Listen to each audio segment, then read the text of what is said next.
Focus de Tech & Co. Focus sur les fausses informations ce soir, les fameuses fake news, dont Trump aussi a beaucoup parlé. Alors nous on parlera plus d'ailleurs de, si vous voulez, de politique étrangère, américaine, tout ce que vous voulez. On évite un peu la politique française. C'est compliqué, les règles du CSA, tout ça. Dès que vous déclenchez un compteur, après il faut rattraper. Bon, bref. Voilà, la lutte contre les fake news, on en parle ce soir avec Tristan Malès France. Vous êtes blogueur, chargé de cours au CELSA. Tristan, bonsoir, bienvenue. Bonsoir. Bienvenue aussi à votre voisin de gauche, Florian Sidnicki, fondateur de l'agence La French Com. Florian, bonsoir. Bienvenue. Et notre troisième et dernier invité, c'est Édouard Filias, l'agence Jean. Édouard, bienvenue. Bonsoir. Bonsoir. Les fake news, effectivement, on en parle depuis. Finalement, ça a sûrement toujours existé, les fausses infos, les rumeurs, mais c'est vrai que ça a pris une ampleur considérable avec les réseaux sociaux et avant tout d'abord avec Facebook. On fait un petit tour d'horizon pendant 60 secondes avec Erwan Morris et on vous fait commenter tout cela juste après. La mission de Facebook, c'est de favoriser la communication entre les individus et à ce titre-là, nous sommes très concernés évidemment par la présence de fausses informations sur notre plateforme. Et à ce titre-là, nous avons lancé il y a maintenant un mois un outil de fact-checking, donc qui permet de vérifier des informations sur la plateforme. C'est un outil en fait qui permet aux utilisateurs de Facebook de signaler des articles qu'ils pensent être faux, et ensuite ces articles remontent dans un portail qui est accessible à une série de partenaires fact-checkers qui par ailleurs répondent à un certain nombre de critères et de standards internationaux de fact-checking qui ont l'expertise pour pouvoir qualifier ces informations de vraies ou fausses. C'est extrêmement important pour nous, cette lutte contre les fausses informations. Dans le même temps, nous ne voulons pas être les arbitres de la vérité. Et donc les partenaires, c'est la presse, ça va être New York Times. Alors ça dépend vraiment. Chez nous, ça va être Le Monde, ça va être BFM. Voilà, ça dépend effectivement des pays. Aux États-Unis, où le produit a également été lancé quelques semaines avant nous, ce sont plutôt des ONG qui participent à cet effort de fact-checking. En France, il n'y a pas vraiment d'ONG qui font du fact-checking. C'est plutôt des médias qui ont développé cette expertise et qui ont développé d'ailleurs un savoir-faire éditorial, notamment les équipes du Monde, de BFM, comme vous le disiez, ou de Libération, de France 24, qui participent à cette opération et qui ont des vrais départements qui ont la responsabilité de faire du fact-checking éditorial. Voilà, donc un bon exemple de fake news. J'ai annoncé à un journaliste de la rédaction de BFM Business, Erwan Morris, et vous avez entendu celui qui est en charge des partenariats chez Facebook, partenariat avec les médias. Donc c'était Édouard Bro qui était avec nous en début de semaine. Et j'ai pas fait exprès, c'était pas un test. Édouard Filias, les fake news là, et effectivement Facebook qui est au pied du mur, qui n'a pas le choix là, qui doit réagir, surréagir, créer. Si c'est un gouvernement, il créera des commissions, des surcommissions. Un peu le choix là. Oui, et en réalité, c'est probablement un peu injuste. Parce que le vrai rôle dans une démocratie de lutte pour la vérité, et puis pour le travail de journaliste, c'est celui des médias. Est-ce que Facebook est un média ? Non, c'est un réseau social. Est-ce que Facebook peut contrôler, censurer toute l'information qui est diffusée sur son réseau ? Non. Et si on demande à Facebook de le faire à tout prix, il le fera avec des algorithmes. Ça veut dire qu'il le fera. Le remède est pire que le mal parce que ça conduira à une censure généralisée de ce que les gens peuvent dire sous prétexte que peut-être c'est faux. On imagine alors la machine à lutter contre les peut-être fake news qui est finalement encore pire que la fake news en elle-même. Et on va le voir d'ailleurs, c'est le sens de l'étude, je vous partagerai les résultats tout à l'heure. De toute façon, pour s'informer, les gens ne vont pas sur Facebook. Ils vont sur les médias d'information. Oui et non. Enfin, de fait, quand même, il y a quand même beaucoup de gens, des millions de gens, rien qu'en France, qui apprennent l'info via Facebook. Messieurs Tristan, vous n'êtes pas d'accord? Oui, si, on a même des chiffres. Alors, pour parler des États-Unis, on sait que 62% des Américains, juste avant l'élection de Trump, s'informaient essentiellement sur Facebook, sur les réseaux sociaux. Oui. Ce qui veut dire que, d'ailleurs, ça pose un problème assez grave. Ça veut dire que ces personnes-là s'informent uniquement à travers les choses qui sont partagées par leurs amis. Et ils peuvent avoir la même tonalité idéologique, la même tonalité politique. Donc, c'est pas des médias, mais c'est des sources d'infos et parfois quasi exclusives. Donc, ça revient au même, ça remplace le média. Donc, Alors, ils relaient les médias. C'est-à-dire qu'en fait, on s'informe. Donc, nos proches sur Facebook partagent des articles de médias légitimes.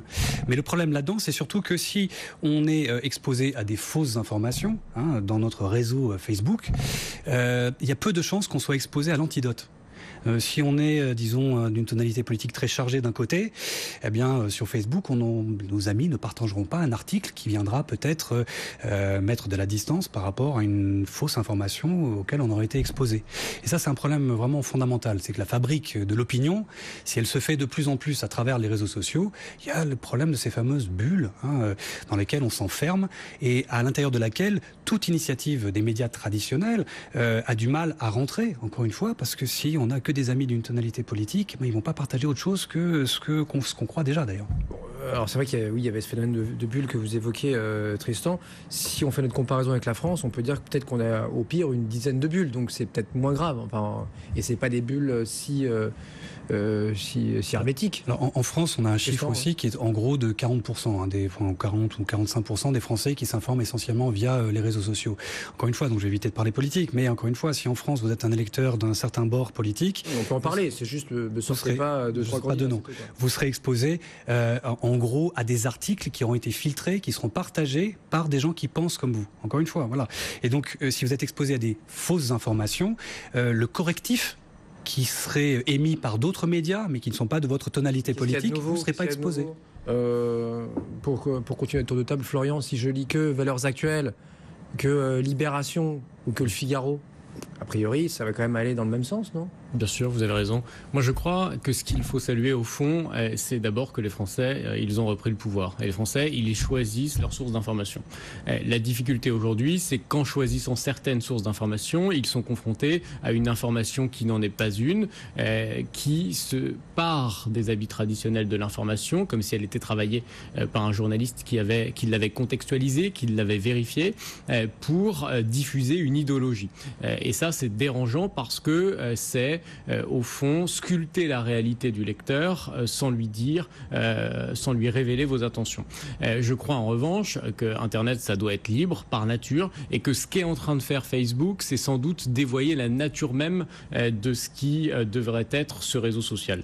On ne peut pas et on ne pourra pas, par un algorithme, réguler cette information. D'abord parce que les fake news sont en partie construites et c'est ce qui tend à paraître comme étant vrai aux yeux de ses lecteurs à partir d'informations vraies, à partir de faits qui sont ensuite traités dans un article plus global. Par ailleurs, on remarquera qu'un certain nombre d'acteurs politiques ont vu l'intérêt qu'ils avaient à construire des fake news et que c'est sans doute contre cela qu'il faudra lutter. Mais au fond, on peut estimer qu'Internet, espace naturel de confrontation des avis et des opinions, aboutira à l'émergence. Laurent Soli, Florian, le patron de Facebook France, qu'est-ce que vous feriez alors ? Qu'est-ce qu'il faudrait faire selon vous ? Il faut éduquer, mais mettre vrai ou faux, je ne sais pas comment est-ce que techniquement cela va se traduire, parce que vous ne pourrez pas le faire. Vous direz mi-faux, mi-vrai pour tous les articles qui seront publiés sur Facebook, ça n'a aucun sens. Tristan, Le Monde là, qui utilise Snapchat pour démonter les fake news, c'est judicieux à vos yeux pas ? Absolument, parce qu'il faut chercher l'audience là où elle est, encore une fois. L'audience effectivement assez jeune est sur Snapchat. Le seul problème, c'est est-ce que les jeunes qui sont sur Snapchat vont aller voir dans l'espace Discover ce qui est produit par Le Monde. Le Monde fait un travail pour essayer d'éduquer, disons, ceux qui sont sur Snapchat pour leur expliquer ce que sont les fausses informations. Mais encore une fois, il faut qu'ils le regardent. J'aimerais juste peut-être faire juste un tout petit point sur le terme fake news, qui est un terme fourre-tout et qui est assez compliqué aussi à... Un peu de pédagogie, vous avez raison. Oui, peu à baliser. Qu'est-ce qu'on met dedans ? Alors, qu'est-ce qu'il y a de neuf si c'est un nouveau phénomène ? Déjà, à l'origine, fake news, ça ne veut pas dire fausse information, ça veut dire faux médias. C'est le terme originel, c'est des médias qui se parent, disons, qui s'habillent comme des vrais médias, mais qui n'en sont pas véritablement. Par extension, c'est devenu des fausses informations. Mais là-dessus aussi, il faut faire très attention. Il y a deux types de fausses informations. J'insiste bien là-dessus. Il y a des fausses informations qui sont le résultat d'une erreur.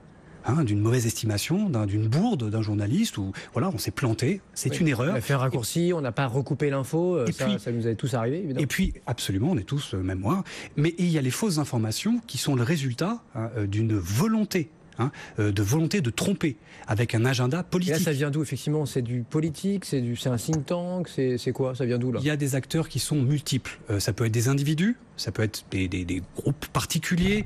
Alors je vais essayer de pas parler trop politique encore une fois, mais il y a des milieux extrémistes assez identifiables en ligne qui sont vraiment des promoteurs de ces fausses informations avec une visée idéologique. Mais ce qui est encore passionnant et encore plus inquiétant, c'est que dans cette arène des réseaux sociaux, il y a de nouveaux acteurs qui viennent rentrer et qui sont aussi des promoteurs de fausses informations. Ce sont des acteurs internationaux. Pour parler des médias internationaux. En Russie, de Russie, il y a des médias comme Russia Today et Sputnik qui produisent des informations en France, qui sont accessibles, qui sont produits en français et qui viennent inonder l'espace public en France et qui viennent soutenir d'ailleurs un candidat en particulier, ce qui est absolument dingue. Je veux dire, ça devrait être un scandale international de voir que des médias étrangers viennent soutenir un candidat particulier en France. Donc c'est plutôt ces informations-là, pas sous-entendu. En tout cas, c'est ces informations-là spécifiques-là qui elles sont toxiques et dangereuses. Mais sans rentrer dans le détail de la politique française, c'est-à-dire que c'est à la fois un média, une agence plutôt pro-russe. C'est étatique. Oui. Ils parlent dans toutes les langues maintenant, l'espagnol, en anglais, en français, tout ça. Mais pas russe. Mais pas russe, oui. Non, ils émettent qu'à l'étranger. C'est des médias de propagande. Vous l'apprenez. Ouais. Et donc, il y a des vraies infos. Effectivement, il y a beaucoup de vraies infos, comme chez RFI, comme chez tout le monde. Et puis, il y a parfois des trucs un peu anglais, très ciblés, voire biaisés. Alors, cette stratégie est en fait assez simple et flagrante. Elle est assez simple. Il y a un mélange de vraies informations, de fausses informations, d'omissions et d'attaques des sources d'informations. C'est un mélange de tout ça que fait Russia Today. Je peux en parler librement parce que le Parlement européen a voté une résolution il y a quelques mois pour condamner Russia Today et Sputnik, qui est un autre média de propagande russe, ont condamné cette propagande qui s'adresse uniquement à l'Europe, à la France et à l'Angleterre. Ils ont été officiellement condamnés. Édouard Philias, et si on l'avait bien mérité? Et si c'était peut-être aussi la faute des médias, vus comme le système, vous ne faites pas votre travail, vous servez la soupe à un tel qui est en poste depuis 30 ou 40 ans Je vais peut-être nager un peu à contre-courant du thème de l'émission et puis de ce que vous venez de dire, Tristan, mais est-ce qu'aller dans un bar PMU pour discuter au comptoir de l'actualité politique et économique, c'est s'informer? Non. Est-ce que avoir un déjeuner ou un dîner en famille où on prend l'avis des uns et des autres sur son opinion, est-ce que c'est s'informer? Non. Émettre une opinion et la transformer en fait, ça n'est pas de l'information. Vous appelez ça comme vous voulez. Alors Oxford cette année l'a appelé la post-vérité, c'est-à-dire cette aptitude récemment qu'on a vu dans les démocraties à transformer des opinions en faits politiques, en réalité politique. Facebook, YouTube, Twitter sont des médias où on va pour se divertir, pour regarder ce qui se passe, pour voir ce qui est populaire. Mais je suis désolé, je le redis, pas pour s'informer. S'informer, ça veut dire quoi? Ça veut dire aller chercher une information dans laquelle on a confiance. C'est-à-dire une information vérifiée, sourcée. C'est ça l'acte de s'informer quand on est un citoyen, quand on est un acteur économique, etc. Et aujourd'hui, les chiffres le montrent, on va regarder effectivement ce qui se passe sur Twitter, mais on ne croit absolument pas ce qu'on lit.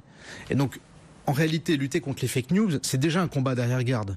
Le vrai combat, le combat moderne, c'est créer des médias d'information puissants, indépendants, bien financés et très forts sur le digital, comme on le voit avec le groupe BFM Business par exemple. 30% de confiance, effectivement, c'est le taux que vous révélez sur le réseau social Twitter uniquement pour le marché français. On va y revenir dans une seconde. Édouard Philias avec nous ce soir, avec Tristan Malès France et Florian Sinicki pour la Frenchcom. Courte pause, vos questions, mais aussi vos commentaires pour eux, pour nos experts, nos invités pendant encore un bon quart d'heure. C'est sur TechCo, le hashtag TECHCO. À tout de suite.